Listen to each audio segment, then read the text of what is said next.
morning. Going to sa trabaho. Lakad lang tayo ngayon dahil may checkpoints na nadadaanan ko. So di ako pwede magmotor. At yung bisikleta ko naman wala. Kinuha nung anak ko, sa kanya raw yun. So yun, lakad tayo dito sa Republic Avenue. Ayun, makikita nyo itong lugar na to na napaka busy, oh. Lalo na sa mga ganitong oras, rush hour. Tapos itong lugar na to medyo masikip, itong kalsada na to, two-way pero maliit yung espasyo nya. Tapos ang dami pa nakahambalang sasakyan sa bangketa tulad ng isa na to. Ayan, oh. Oh, nasa bangketa na yun. Hindi pa dumaan ng clearing ng MMDA dito kahit minsan. Dapat to yung ganito kaliliit na kalsada hindi na pinaparadahan ng mga ng mga ganitong sasakyan. So wala nang sidewalk. Ito na lang yung nagtitirang sidewalk. Napakaliit. Mga poste pa ng mga telco. Tayo sila ng katulad na ito. Napakaliit na ng espasyo. Dapat yung mga pedestrian dito, mga naglalakad tulad ko, maging safe naman. Ang walang nakahambalang katulad nito, ginawa ng hagdan. Oh, yun, step, ginawa ng step yung ano na yun. Bangketa na. Ay, nako, tigas talaga ng ulo ng mga Pilipino. So ngayon guys, kaya hindi ako nagmotor kasi dito lagi may checkpoint. Madadaanan natin to. So wait. So dito na nga yung sinasabi kong checkpoint. Yan, malapit na ako, madadaanan natin. Lagi may checkpoint dito. Kaya maraming marami katulad nito, nahuli yung walang helmet. Kaya hindi ako nag-bike.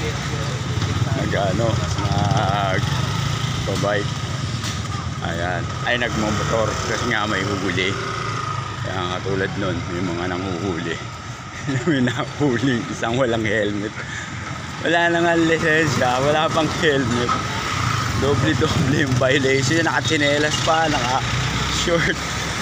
Napakaraming violation. Wala pang plate number, wala pang side mirror. Tawid tayo. Doble.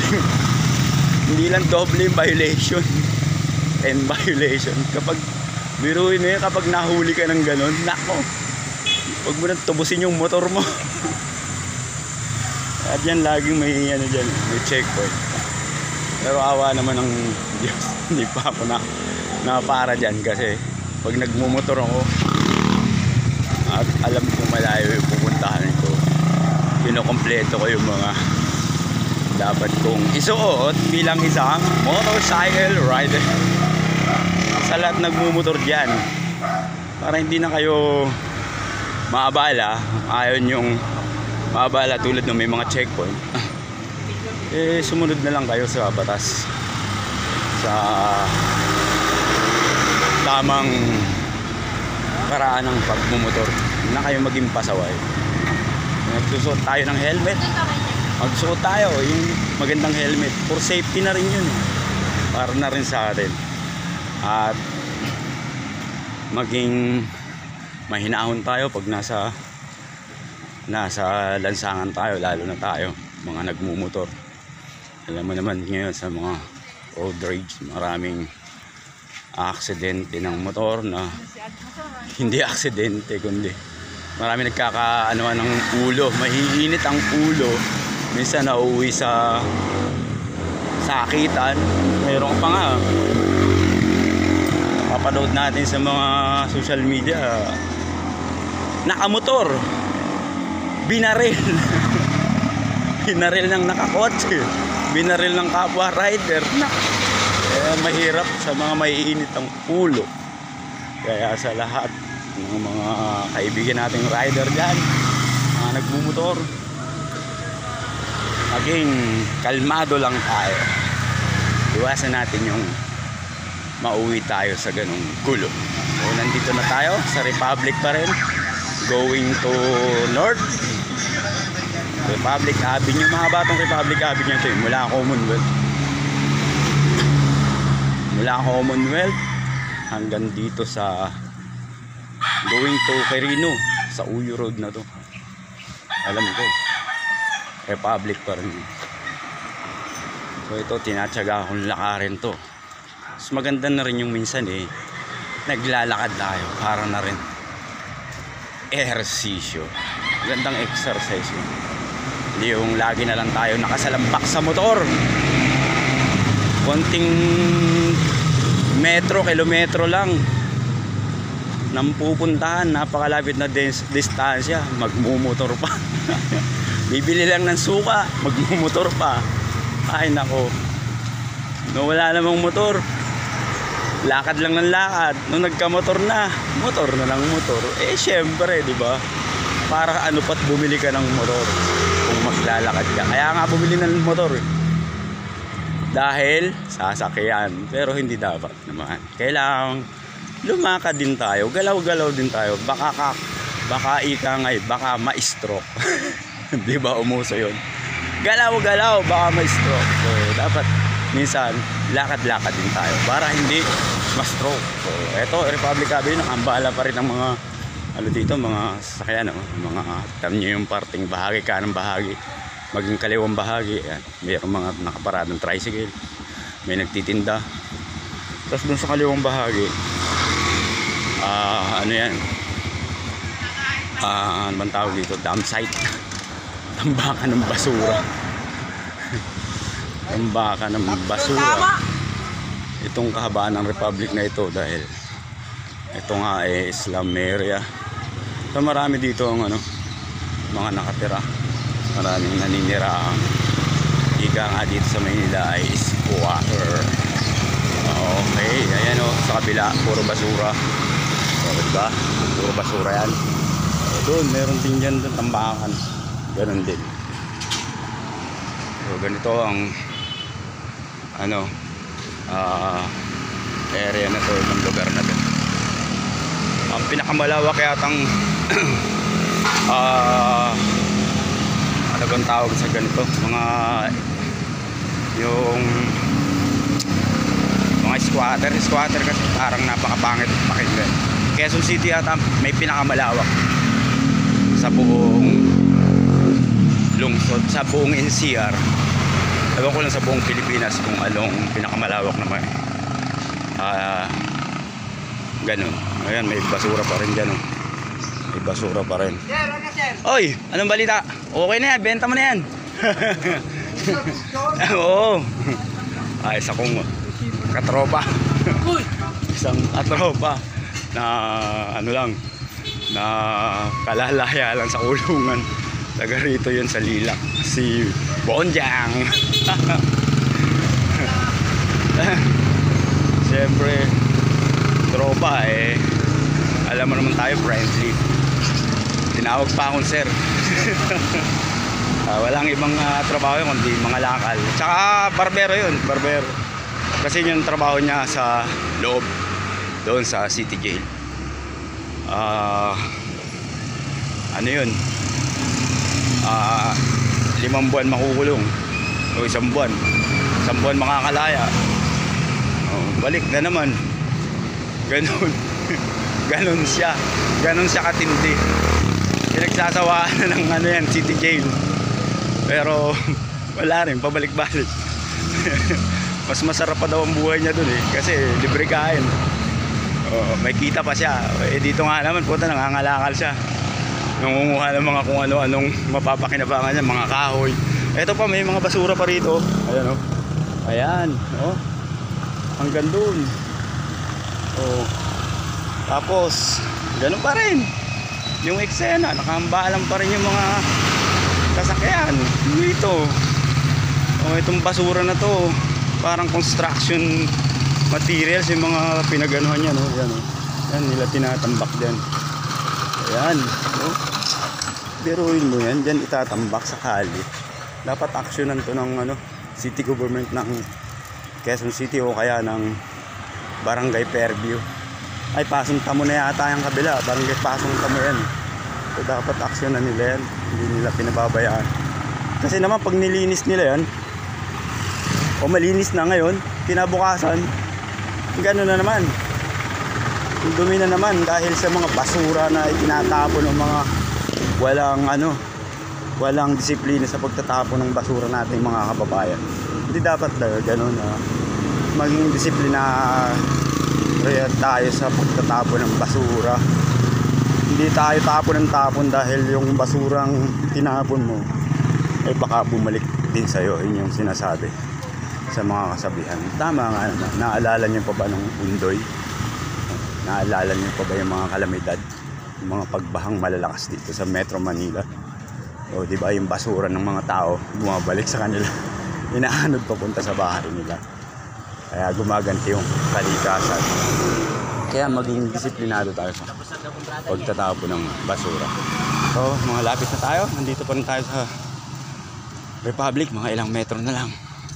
Ilang metro, siguro mga 100 meters o 200 to 100 meters. Malapit na ako sa trabaho. Ayan na naman yung basura. Oh. Ayan na naman. Oh. Sabi ko sa inyo, puro basura dito. At puro sasakyan. Ayan yung basura. Oh, di ba? Oh, di ba? Oh.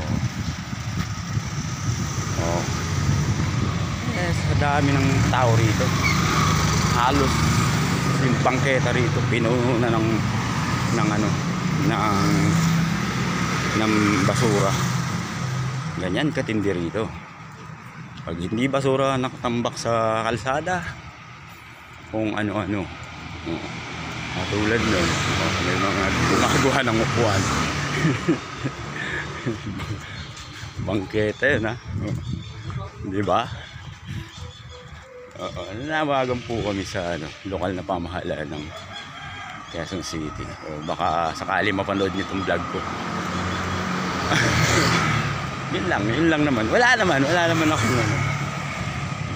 medyo lang madumi at saka maraming nakahambalang sakyan. Dito nag-clearing ng MMDA dito. Dati maraming nahila. Pero ganun pa rin, balik-balik pa rin sila. Dapat kasi pag bibili kayo ng sasakyan, isipin nyo muna yung parking, kung papagparadahan nyo, kung mayroon kayo. Kaya bili ng bili din. Hindi porket may pambili, bili kayo ng bili. Wala naman kayong parkingan. Gagawin yung parking, yung kalsada. Gagawin yung paradahan, kung saan-saan nyo na lang. Sinong napipinsala nyo? Masaya kayo, may sasakyan kayo. Yung iba, inis na inis sa inyo. Kasi nandiyan sa kalsada, nasa bangketa, nakahambala. O, di ba? Okay lang bumili ng sasakyan. Basta't meron kayong siguradong parking. Di ba? So, Republic Avenue pa rin tayo going to Sawi Road. At nandito na ako sa bangketa. Kaya hindi tayo makadaan dito. Pero talaga ito, bangketa to. Pero mapapansin niyo pa rin mga luge yung mga nakaparadang yan. Di po ba? Yan yung sinasabi ko eh. Tapos may aso pang tumatay. Uy! Ano yan? Kita nyo. May aso pang tumae. Nako, napaka nang may-ari nun. Responsible pet owner. Dapat yung mga galong aso hindi pinapakawalan. Ang dami ng aso natin dito ngayon. Nagkalat ang mga aso. Pusa, stray cat, stray dog, tayo ng tae, dumi ng dumi. Ay nako, nag-aalaga ng aso hindi responsable. Kaya pag nag-aalaga ng aso, maging responsable kayo. Ayan, ayan, nakapambala pa rin yung mga ano, mga sasakyan. Ayan o, ayan, nagtitinda pa. Diba? May mamihan. Oh, maraming ano. Kasi itong lugar na to, ano, Talipapato. So, kaya ganun. So, nandito na ako ngayon, naglalakad sa may ano, kalsada na to, hindi na to bangketa eh. So, ayan o, ito tayo sa bangketa. Baka sabihin nyo lang na puna ako ng puna, pero doon ako naglalakad sa kalsada. So, ayan, sa bangketa na ako. Ito naman, nagmumotor, walang headlight. So, ayan. O, diba? O, ang dami nating makikita sa kalsada talaga, sa lansangan. Pag lumabas. lahat ng ano, nandito eh, sa lansangan pag lumabas ka ng tahanan. So, siguro 100 meters na lang, malapit na ako. At dito may vulcanizing, nakambala, diba? Oh. Ayan.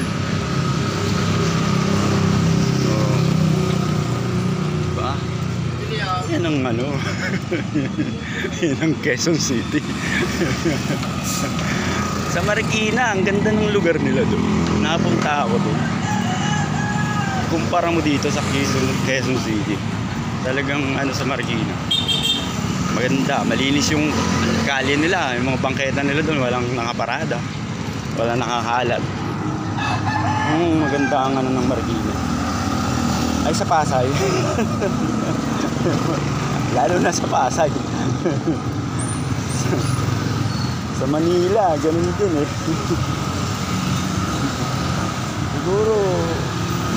siguro ano, marami na kukuha ang award yung ano, yung Marikina na yan. Maganda yung ano nila yung lugar. Dito na tayo sa Greenview. Pero gate to doon tayo sa ano, sa kabila, papasok sa gate 3. Ito Greenview yan. Tapos doon ako sa kabila. So dito na tayo sa gate ng subdivision na papasukan ko. So pero bawal dito ang walang uniform. Kaya uniform muna ako. Meron akong dalang uniform dito. Wait. Oo. Wait lang i-base muna ako ng uniform. Ayan.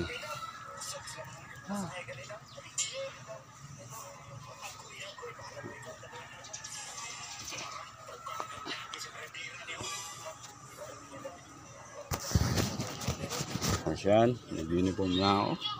At pasok tayo dito sa gate. Tapos siyempre maglalag-in. Uy, vlogger. Ano? Ay, shout out vlogger. Para, hello sir. Lalagin tayo for documentation. Tapos susuotin natin. Wala natang ballpen. Walang ballpen. Tapos suot ID. Ayan, ID ko. Diba? Para ano, sunod sa ano, sa rules, sa regulations. So, diretso na ako. Thank you sir. Diretso na ako doon. Lakad ulit. Sarap maglakad. Pawis na ako. Dito maganda. Subdivision na kasi ito eh. Marami kang makikitang tanim dito. Ayan, katulad yan. May talong, may papaya, may saging, may malunggay. Ayan, dito sa kabila ko kanan may saging. Di ba? Ang gaganda, ang tataba. May saluyot. Ayan, maganda rito. Kailan kaya ako magkakaroon ng lupa rito at patatayuan ko ng dream house ko. Wow, dream house. Bili lang ako sa paso. Yun lang ang kaya ko eh. Loam soil. Ayun, ganda ng kamote. Di ba? Wow, taba. Yan. Maraming pambakanting ano dito eh. Lote. Ayan. Tulad yan, bakante yan hanggang doon. So siguro yung mga may-ari na Ito. Alam mo ba kami? Pag nagpapaspil naman sila dito pag ano sila, anunsyo pag may binibentang lote. May malunggay. Malunggay.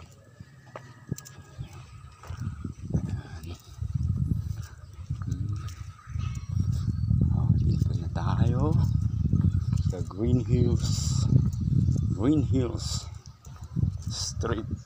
Street pa, hindi subdivision. Green Hills. Talagang maraming dito, mga puno. Ayan. May saluyot si Muning. Hello Muning. Hello. Ang cute ni Muning. May mga kalamansi, may santol, may mulberry. Mulberry. Ayan. Diba? Mulberry yun. So, ayan na, nakikita ko na yung papasukan ko. Ayan, dyan ako madalas kumuha ng konti sa mga kapuhangan.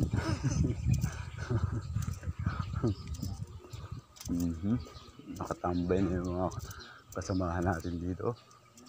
Kasamahan ko pala. Ayan sila. Ayan. Shout out daw. Ayan yung mga kasamahan ko dito guys. Yung mga trabahador dito sa bahay na yan. Medyo nakatambay lang muna sila dyan.